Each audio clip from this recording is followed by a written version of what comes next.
advocacy or your platform to highlight the achievements of women is no secret. So to be part of an event like this where you get to highlight some of the successes women have had at the Twin Cities, what does it mean for you? Well, like you said, I'm incredibly passionate about advocating for women, kind of blazing the trail, if you will, and today was just a unique opportunity for us to be able to honor some really cool accomplishments of 4 individuals who are doing things, in one case in a male-dominated field, others impacting children. You know, obviously in ours, in the case of Rebecca, you know, being a leader in social justice areas. There's just so many things that were just, for me, such a feel-good about this afternoon that I was happy to be associated with. And you mentioned coming out of the womb, you sometimes run into this. When did this sense of women's equality, when did this resonate with you, and when did you decide that I'm going to do something to equalize this? Yeah, I mean, I think it's something that women have most of their lives. You grow up as girls with inequity in every way, but you know, because of the conditioning that's going on, you come to just accept it. And you get to college, more inequities, you know, all around you. You get to the job force, and there's more inequities. And I think for me, it's having a platform as a head coach, as a leader of a team. That's probably the first time I've had the opportunity to kind of use my voice, you know, to put myself out there. But there are things that I've felt all along, and now it's about shining the light on it. And I think maybe seeing the good that we're doing, and being a voice for people maybe that don't have a voice or are afraid to have a voice. And so you know, and I think some of it is just education one at a time, whether we're educating young boys, men, women, you know, men how to accept women, and women how to be strong, and that it's okay to be strong and powerful. And all of that is stuff that I've known for years, but having a platform here as the head coach of the Lynx is really what propelled it to a new level.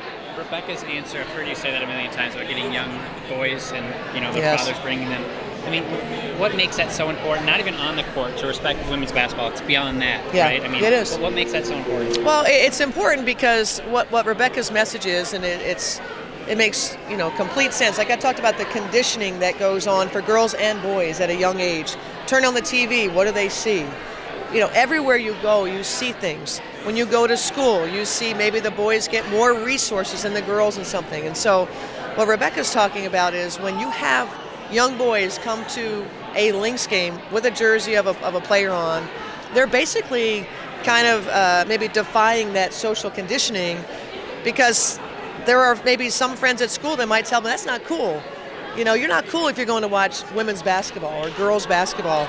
And I think what the most powerful thing is to have that young person, 6 years old, 8 years old, 17 years old, when they then become in a position of power to make a decision, they're going to see, as Rebecca pointed out, as women as their equal. And when you have that, that's when you get real advancement in gender equality. I know you guys pride yourselves on being in the forefront on the court in the WNBA, and you know you have a target on your back every time you're out there. Yeah. But off the court, I mean, granted, this is the only team I've been around in the WNBA, but it seems like you guys are definitely at the forefront around, you know, community and everything else. How important is that for you guys to, you know, belong in the community? Yeah. Of Rebecca, out and about, Waylon, It's, Maya? you know, I always say, and I tell them this is something that I feel strongly about, is to make sure we always have a team that is a part of taking initiatives on whether it's women issues, people of color, whatever is their passion. I want them to use their voice.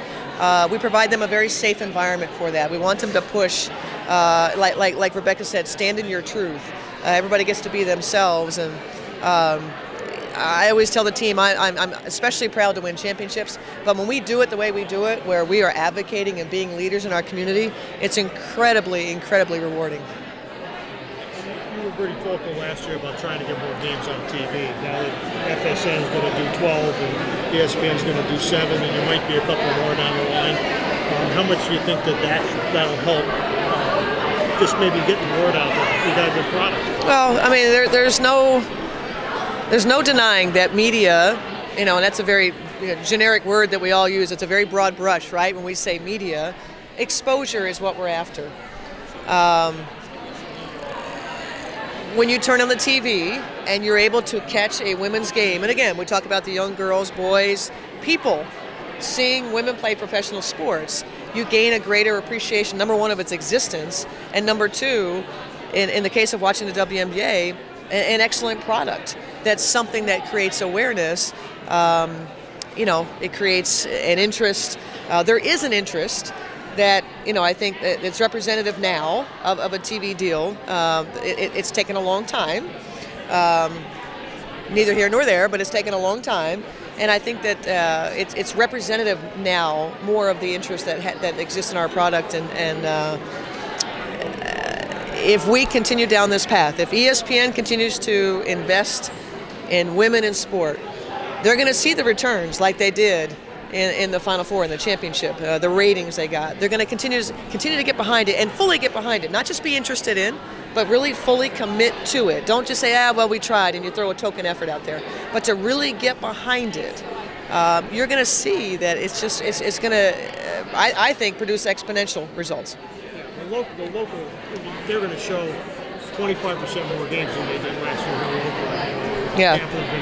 That's a big help too, is it not? It is, yeah. I mean, I think what's important, what our fans want is a lot of them can't travel to games, so they want to see our road games. Yeah.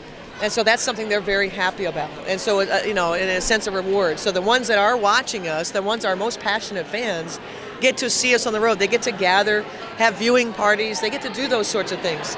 To be sports fans, to be, fans of the Lynx, and be able to. And I just think I think when we look back on this, it's a no-brainer. One, is it an investment? Absolutely. Investment in resources. We need help. We need people sitting there making decisions about where they're going to put their dollars in sponsorship to get behind this, so that FSN is rewarded for that commitment.